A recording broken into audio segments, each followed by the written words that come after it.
یاتی نظیرک فی نظر مثل تو نشد پیدا جانا جگ راج کو تاج تورے سر سوہے تجھ ہی کو شہے تو سرا جانا آقا آقا آقا آقا۔ یہ تو برسبیل تذکرہ بات اور کر رہا تھا تو کنارے پر تھی، میں نے کہا یہ لذت چکھاتے جائیں آپ کو۔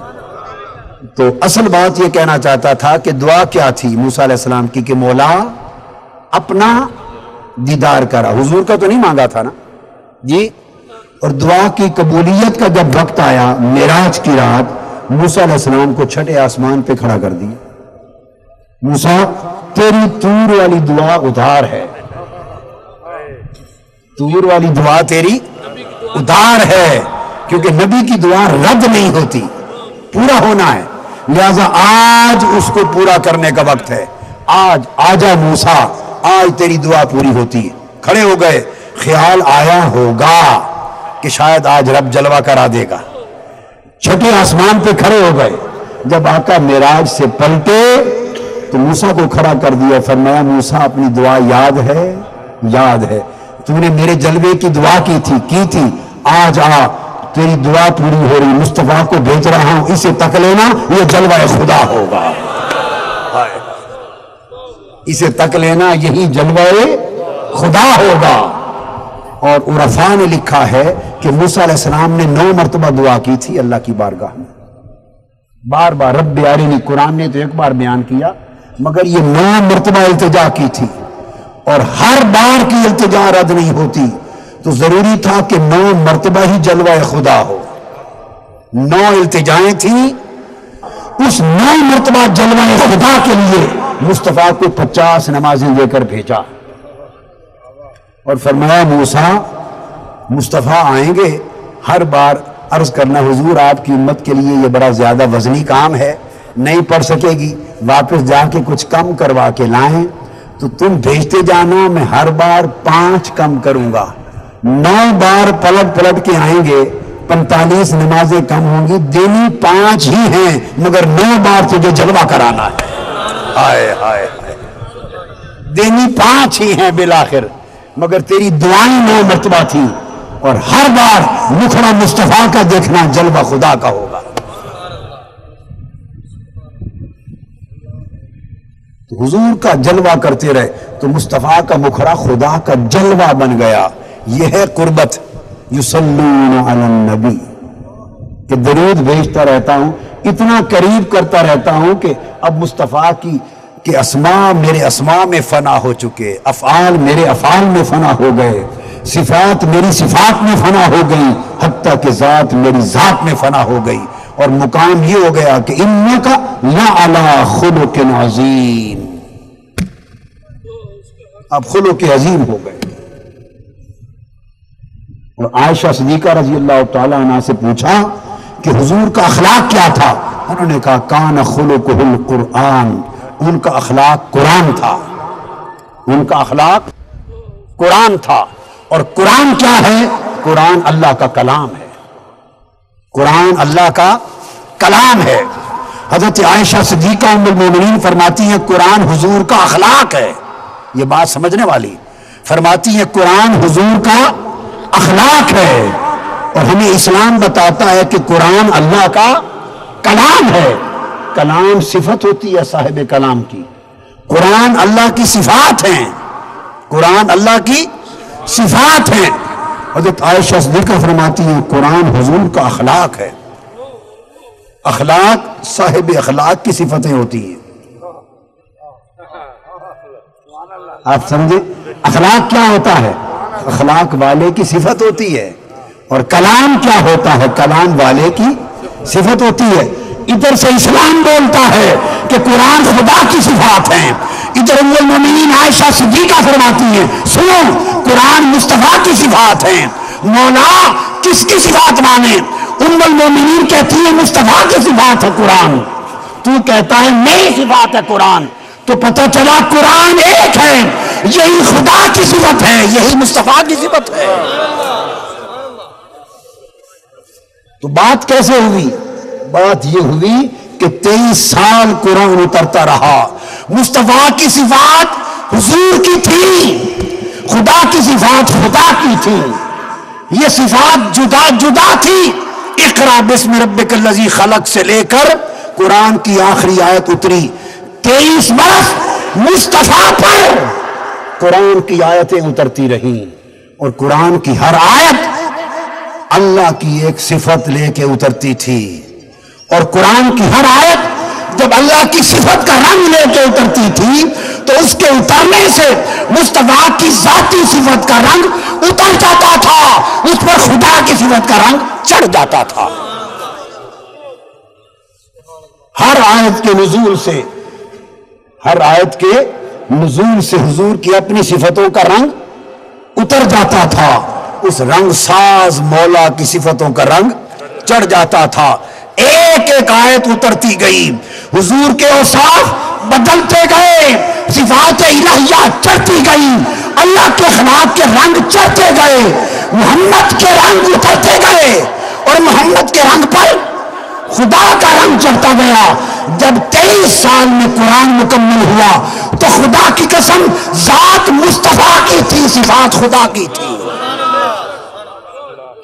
ذات مصطفیٰ کی تھی، صفات خدا کی تھی، چادر مصطفیٰ کی تھی، رنگ خدا کا تھا، حضور کی چنری خدا نے رنگ دی تھی اپنے رنگ میں، اللہ کے رنگ میں رنگی گئی تھی۔ بس یصلون علی النبی، ہر وقت قریب کرتا رہتا ہوں، اپنا رنگ چڑھاتا رہتا ہوں، اپنے نور کا رنگ چڑھاتا رہتا ہوں، صبغۃ اللہ، اپنا رنگ چڑھاتا رہتا ہوں۔ ومن احسن من اللہ صبغہ، اللہ کے رنگ سے کس کا رنگ بہتر ہے؟ لوگوں اس نے رنگ کسی پر چڑھانا نہیں ہے تو رنگ کی تعریف کاہے کے لیے؟ اس نے اپنا رنگ کسی کو دکھانا ہے؟ بولیے، اپنا رنگ دکھایا ہے کسی کو؟ جی، جب اس نے چڑھانا کسی پر نہیں تو ہمیں کیوں بتاتا ہے کہ اللہ کے رنگ سے بہتر رنگ کوئی نہیں؟ ارے اس لیے بتاتا ہے کہ صبغۃ اللہ محمد مصطفیٰ کا نام ہے۔ ہائے ہائے ہائے، ومن احسن من اللہ صبغہ، اللہ کے رنگ سے بہتر رنگ کس کا؟ اس کا معنی یہ ہے کہ اللہ کا رنگ یہ مصطفیٰ کا نام ہے، صبغۃ اللہ حضور کا نام ہے۔ تو وہ یہ بتانا چاہتا ہے لوگوں کیا تلاش کرتے ہو؟ رنگ دیکھنا ہے، میرے مصطفیٰ کو دیکھو، اس سے بہتر کیا ہے؟ ہائے ہائے، میرے یار سے بہتر کیا ہے؟ اور کیا دیکھتے ہو؟ اس کا رنگ دیکھو، وہی میرا ڈھنگ ہے، وہی میرا رنگ ہے۔ یصلون علی النبی، میں ہر وقت اسے قریب کرتا رہتا ہوں۔ اور پھر اب اس کی کافی اور تفصیل ہے، اب میں اس باقی درمیان میں بھی یصلون کے معنی ہیں، پھر جملہ اسمیہ اور فعلیہ کے معنی ہیں، پھر مقید بالوقت اور مقید بالحیت کے معنی ہیں، غیر مقید کے معنی ہیں، بہت تقسیمات ہیں، ضمنی القبول اور قطعی القبول کے فرق ہیں۔ ایک ایک مضمون ایک ایک رات لے گا، سارے ختم کر کے اینڈ پر آ جاتا ہوں تاکہ بات کو ختم کریں۔ تو آخر پہ فرمایا صلو علیہ وسلم تسلیما، اور فرمایا لوگو اور تم بھی ہمارے ساتھ مل جاؤ، میرے حبیب پر صلو علیہ درود بھیجا کرو، وسلموا تسلیما، صلاۃ درود اور سلموا سلام، درود کے لیے ایک امر کیا، صلو علیہ میرے حبیب پہ درود بھیجا کرو، اور جب سلام کی بات کی فرمایا وسلموا تسلیما، مصدر کو دوبارہ ریپیٹ کیا، صلاۃ کے لیے نہیں کیا۔ آپ تو سمجھا، فرمایا صلو علیہ صلاۃً نہیں کہا، صلو علیہ صلاۃً نہیں کہا، وسلموا تسلیما کہا، سلام کو ریپیٹ کیا مصدرن، صلاۃ کو نہیں۔ فرمایا مصطفیٰ پہ درود بھیجا کرو، یہ سنگل حکم ہے، وسلموا تسلیما، میرے یار پر سلام پڑھا کرو، یہ ڈبل حکم ہے۔ مطلب کیا؟ درود ایک بار پڑھو تو سلام 2 بار پڑھا کرو، اگر درود ایک پڑھو تو سلام 2 بار پڑھو۔ اور لطف کی بات سمجھ لیں کہ درود بغیر سلام کے نہیں رکھا، پڑھیں اللہم صلی علی سیدنا محمد وعلی آلہ وصحبہ وبارک وسلم. سلام کو درود میں رکھا ہے، درود بغیر سلام کے نہیں رکھا، اور سلام میں خالی سلام رکھا ہے.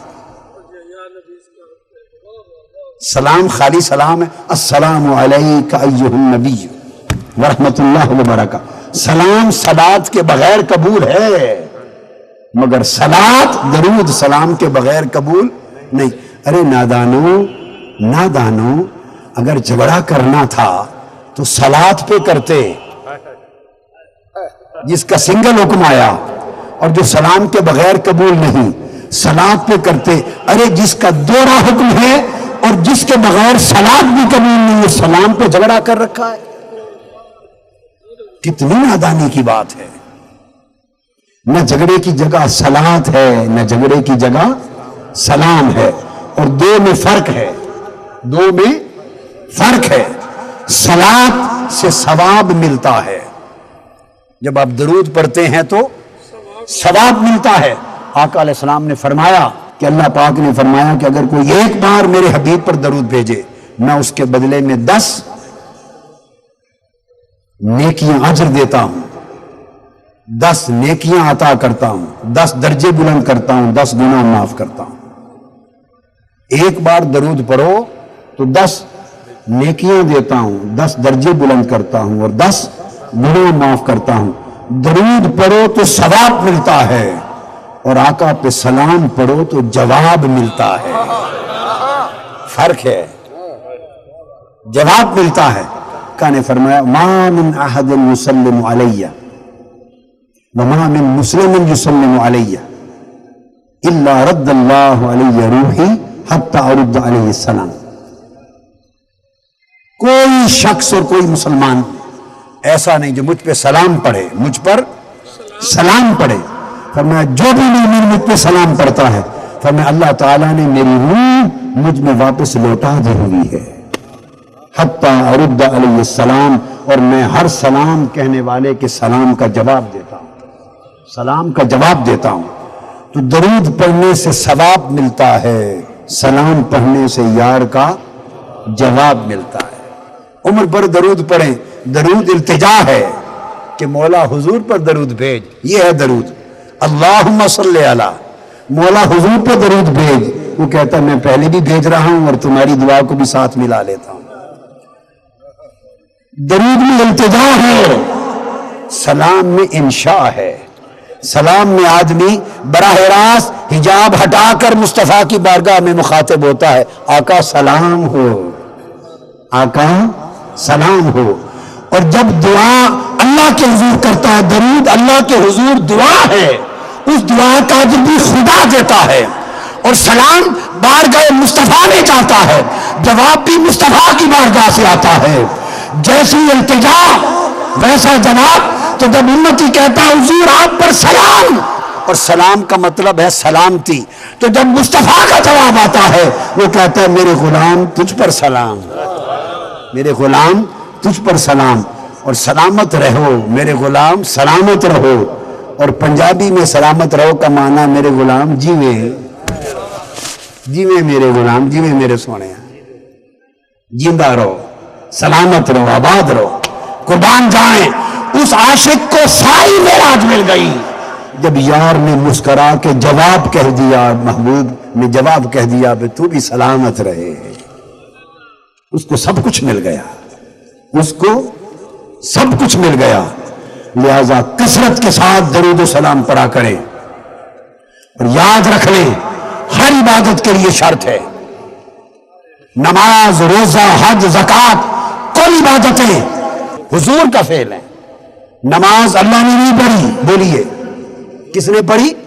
حضور نے. یہ حضور کی سنت ہے، حکمن فرض ہو گئی، حکمن فرض ہو گئی، فعلاً حضور کی سنت ہے. روزہ اللہ نے نہیں رکھا، حضور نے رکھا، حضور کی سنت ہے. حج اللہ نے نہیں کیا، حضور نے کیا، حضور کی سنت ہے. زکوٰۃ اللہ نہیں دیتا، حضور نے دی، حضور کی سنت ہے. حکمن فرض ہوئی، فعلاً ساری عبادتیں کس کی سنت ہیں؟ حضور کی سنت ہے، نبی کی سنت ہے. ٹھیک ہے. اور درود و سلام اللہ کی سنت ہے. ان اللہ و ملائکتہ یصلون، درود و سلام اللہ کی سنت ہے. ساری اسلام کی عبادتیں نبی کی سنتیں، اور مصطفیٰ پر درود و سلام اللہ کی سنت. اب ایک بات بتا دیں، درجہ اللہ کا زیادہ ہے یا نبی کا؟ کس کا درجہ زیادہ ہے؟ اللہ کا. جو نبی کا درجہ اللہ کے برابر مانے وہ مسلمان ہے؟ کافر ہے. جو نبی کا درجہ اللہ سے بڑھائے وہ کافر ہے. جو اللہ کے برابر کرے وہ کافر ہے. اللہ کا درجہ بلند، وہ خالق ہے، حضور مخلوق ہے. تو جس طرح اللہ کا درجہ نبی سے بلند ہے، اسی طرح اللہ کے فعل اور اللہ کی سنت کا درجہ نبی کی سنت سے بلند ہوگا. ہوگا یا نہیں؟ جیسے اللہ کا درجہ نبی سے بلند، اسی طرح اللہ کی ہر سنت کا درجہ نبی کی ہر سنت سے بلند. اور فرق یہ ہے سنت اور شریعت میں، اللہ کی سنت اور شریعت میں ہر نبی کو اللہ نے اپنی شریعت دی. آدم علیہ السلام سے لے کر حضور تک رب کی شریعت ہر دور میں بدلتی رہی، شریعت بدلتی رہتی ہے، مگر رب کی سنت بدلا نہیں کرتی. لن تجد لسنت اللہ تبدیلا. شریعت ہر نبی کے دور میں بدلتی تھی، مگر سنت اس نے کبھی اپنی سنت قائم رکھتا ہے. درود و سلام مصطفیٰ پر پڑھنا خدا کی سنت. نماز، روزہ، حج، زکات سب مصطفیٰ کی سنت. جس طرح خدا کا درجہ نبی سے بلند، اس طرح خدا کی سنت کا درجہ نبی کی سنت سے بلند. تو جب خدا کی سنت کا درجہ نبی کی سنت سے بلند ہوا تو ساری عبادتیں سنت مصطفیٰ ہیں، درود و سلام سنت خدا ہے. ساری عبادتوں کے درجے ایک طرف، مصطفیٰ کے درود و سلام کا درجہ ایک طرف. درود و سلام کا درجہ آپ سمجھیں کہ قادری صاحب یہ بات آپ نے بہت سخت کہہ دی، یہ کیا ہو گیا؟ درود و سلام کو نماز سے بھی بڑھا دیا. درود و سلام کو نماز جو سب عبادتوں کی افضل عبادت ہے ایک لے، اس پر بھی بڑھا دیا. ہاں بڑھا دیا. جس کا جی چاہے فتویٰ لگا دے، ہم فتووں سے تو ڈرے ہی کبھی نہیں. جس کا جی چاہے لگا دے. بڑھا دیا نماز سے. کیوں بڑھا دیا؟ سادہ بات سمجھاتا ہوں، ایک جٹ آدمی بھی، ان پڑھ بندہ، ہل چلانے والا بھی سمجھ لے. اس لیے بڑھا دیا. آپ ایک ڈش لیتے ہیں، ڈش کیا بولتے ہیں آپ؟ ٹرے لے رہے ہیں، ٹرے، ڈش. اس ڈش میں شاندار کھانا پکا کے رکھتے ہیں نا، بولیے ہیں، رکھتے ہیں نا. اب وہ ڈش خالی بھی پڑی ہو اور پھر اس ڈش میں یا اس جیسی ڈش میں شاندار کوئی کھانا بنا کے رکھا ہو تو کس ڈش کی قیمت زیادہ ہوگی؟ کھانے والے کی یا خالی ڈش کی؟ تو قدر و قیمت زیادہ کس کی ہوئی، ڈش کی یا کھانے کی؟ ڈش ظرف ہے، کھانا مظروف ہے. ڈش بنائی کھانے کے لیے گئی ہے، کھانا ڈش کے لیے نہیں بنایا گیا. کھانا ڈش کے لیے، کھانا ٹرے کے لیے، پلیٹ کے لیے نہیں بنایا گیا. پلیٹیں، ڈشیں سب کھانے کے لیے بنائی گئی. کھانا مقصود ہے، ڈشیں اس کی خادم ہیں. ارے جو چیز جس میں رکھی جائے وہ مقصود ہوتی ہے اور جس کے اندر رکھی جائے وہ خادم ہوتی ہے. نماز ڈش ہے، مصطفیٰ پہ درود و سلام اس کے اندر رکھا گیا ہے. نماز ڈش ہے، برتن ہے، اس برتن کے اندر رکھا گیا. السلام علیک ایھا النبی ورحمۃ اللہ وبرکاتہ، اس نماز کے اندر رکھا گیا. اللہم صلی علی محمد وعلی آل محمد کما صلیت علی ابراہیم وعلی آل ابراہیم انک حمید مجید. تو درود و سلام کو نماز کی ڈش کے اندر سجا کے پیش کیا گیا. خدا کی قسم اگر درود و سلام نہ پڑھو نماز رد کر دی جائے گی. رب کہتا ہے میں تو تمہاری نمازیں بھی مصطفیٰ کے درود و سلام کے صدقے قبول کرتا ہوں.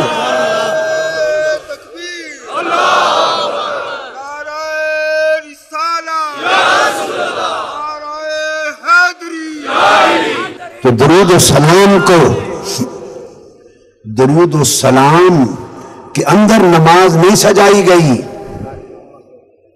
نماز میں درود و سلام سجا کے رکھا گیا ہے. آپ بات کو سمجھ گئے ہیں نا؟ تو درجہ کس کا زیادہ ہوا؟ اللہ نے فرمایا نماز پڑھو، آؤ وضو کرو، صاف کپڑے پہنو، نماز پڑھو، میری تسبیح کرو، اللہ اکبر کرو، تکبیر کرو، سبحانک اللہم کہو، صفے بناؤ، امام کو کہا قرآن پڑھو، قیام کرو، رکوع کرو، قوما کرو، سجود کرو، رکعتیں پوری کرو، اور سارا کچھ کر کے اب باری تعالیٰ اب بیٹھ جاؤ۔ جب سارا مکمل کر لیا میری دہلیز پر بیٹھ جاؤ ہاتھ جوڑ کر، تم اپنا کام کر چکے۔ اب مولا کیا کرے؟ فرمایا اب چاہتے ہو کہ جو کچھ کیا چاہتے ہو قبول ہو یا نہ ہو؟ باری تعالیٰ اتنی محنت کی، 4 رکعتیں پڑھی، قرآن پڑھا، سجدے کیے، جبین زمین پہ رکھی، التجا کی، چاہتے ہیں قبول ہو؟ فرمایا قبولیت چاہتے ہو تو میرے یار پہ درود و سلام پڑھ دو۔ ارے نماز تو قبول حضور کے درود و سلام کے صدقے ہوتی پھرتی ہے۔ تو یہ درود و سلام اللہ کی سنت ہے، درجہ سب عبادتوں سے بلند، اور ساری عبادتیں اس کے صدقے قبول ہوتی ہیں۔ اور پھر دعا عبادتوں کا مخ ہے، دعا عبادتوں کا مغز ہے، نچوڑ ہے، سب عبادتوں کا نچوڑ دعا۔ الدعاء مخ العبادہ، اور میرے آقا نے فرمایا الدعاء بین الصلاتین لا یرد، فرمایا دعا عبادتوں کا مغز ہے، اور اگر چاہتے ہو کہ دعا رد نہ ہو تو اللہ نے فرمایا تمہیں طریقہ بتا دیتا۔ حضور نے فرمایا اگر چاہتے ہو، کیا خبر تم دعا کرو رب رد کر دے، کیا خبر دعا کرو اور مولا رد کر دے، قبول نہ کرے؟ اگر چاہتے ہو کہ دعا رد نہ ہو تو فرمایا آؤ تم ایک داؤ سکھا دیتا ہوں، ایک گر بتا دیتا ہوں، کیا دعا سے پہلے اور پیچھے، آگے پیچھے میرا درود لگا دیا کرو۔ الدعاء بین الصلاتین لا یرد حدیث ہے، دعا کے آگے پیچھے میرا درود لگا دیا کرو۔ جو دعا میرے درودوں میں سج کر جائے گی، اللہ نے درود و سلام تو لینا ہی لینا ہے، ایسے کبھی نہیں ہوگا کہ آگے سے بھی لے لے پیچھے سے بھی لے لے، اندر کی دعا چھوڑ دے، درود و سلام کے صدقے دعا بھی قبول ہو جائے گی۔ تو اور یہ دعائیں بھی حضور کے درود و سلام کے صدقے قبول، عبادتیں بھی درود و سلام کے صدقے قبول، ایمان بھی درود و سلام کے صدقے قبول، اسلام بھی درود و سلام کے صدقے قبول۔ اور اللہ نے اپنی ہر عبادت کے لیے وقت کی شرط رکھی، حیات کی شرط رکھی۔ فجر کی نماز ہے، سورج چڑھ جائے نہیں پڑھ سکتے، قضا ہو گئی۔ زور ہے، زوال سے پہلے نہیں پڑھ سکتے، اس کا سایہ 2 گنا اور 2.25 گنا ہو جائے، قضا ہو۔ اثر آ گئی، غروب ہو گیا سورج، اثر قضا ہو گئی، 1.5 گھنٹہ گزر گیا، 1.25 گھنٹہ، مغرب گئی، عشاء آ گئی، صبح ہو گئی، عشاء قضا ہو گئی۔ اللہ نے اپنی حج ہے، ناظر حج کے علاوہ سارا سال عرفات میں بیٹھے رہو، حج نہیں ہے۔ 11 مہینے روزہ رکھو، رمضان کے سوا حج روزہ نہیں ہے۔ اللہ نے اپنی ہر عبادت کے لیے شرط رکھی، وقت کی، مہینے کی، ٹائم کی، کھڑے ہو کے، بیٹھ کر، رکوع، سجود، حیات کی، طور کی، طریقے کی، وقت کی، اپنی ساری عبادتوں کے لیے اللہ نے شرطیں رکھی۔ جب مصطفیٰ کے درود و سلام کا وقت آیا، سارا قرآن پڑھ لو، ساری حدیث پڑھ لو، نہ کسی حیات کی شرط، نہ کسی وقت کی شرط۔ اپنی ہر عبادت کے لیے قضا بھی ہے، ادا بھی ہے۔ وقت پر پڑھو تو ادا، وقت گزر جائے تو قضا، اس کی عبادت ہو تو قضا ہو سکتی ہے۔ مصطفیٰ کا درود و سلام ادا ہی ادا ہے، اس کی قضا ہی کوئی نہیں، جب چاہو پڑھو ادا ہے۔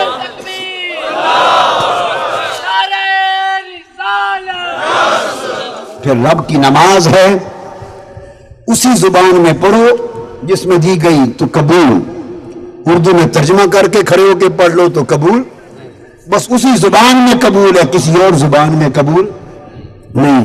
حضور کا درود و سلام ہے، چاہے عربی زبان میں پڑھ لو نثر میں، چاہے امام بصیری کی زبان میں پڑھ لو، چاہے اعلیٰ حضرت امام محمد رضا کی زبان میں پڑھ لو، یہاں زبان کی پابندی نہیں، بس یار پر سلام پڑھو، میں قبول کرتا ہوں۔ چاہے کھڑے ہو کے پڑھو، چاہے بیٹھ کے پڑھو، چاہے تنہا پڑھو، چاہے مل کے پڑھو، میرے محبوب پر جس طرح بھی درود و سلام پڑھو، مل کے پڑھا کرو، میں بھی فرشتوں کے ساتھ مل کے پڑھتا ہوں۔ تو یہ لب لباب ہوا حضور کے صلاۃ و سلام کا۔ اللہ تبارک و تعالی ہمیں اس کی معرفت بھی عطا کرے اور اس سے ہمارے ایمان کو اور زندگیوں کو مزین بھی کر دے. وما علینا الا البلاغ. لم یاتی نذیرک فی نظر مثل تو نہ شد پیدا جانا جگ راج کو تاج تورے سر سوہے تجھ ہی کو شہ تو سرا جانا آقا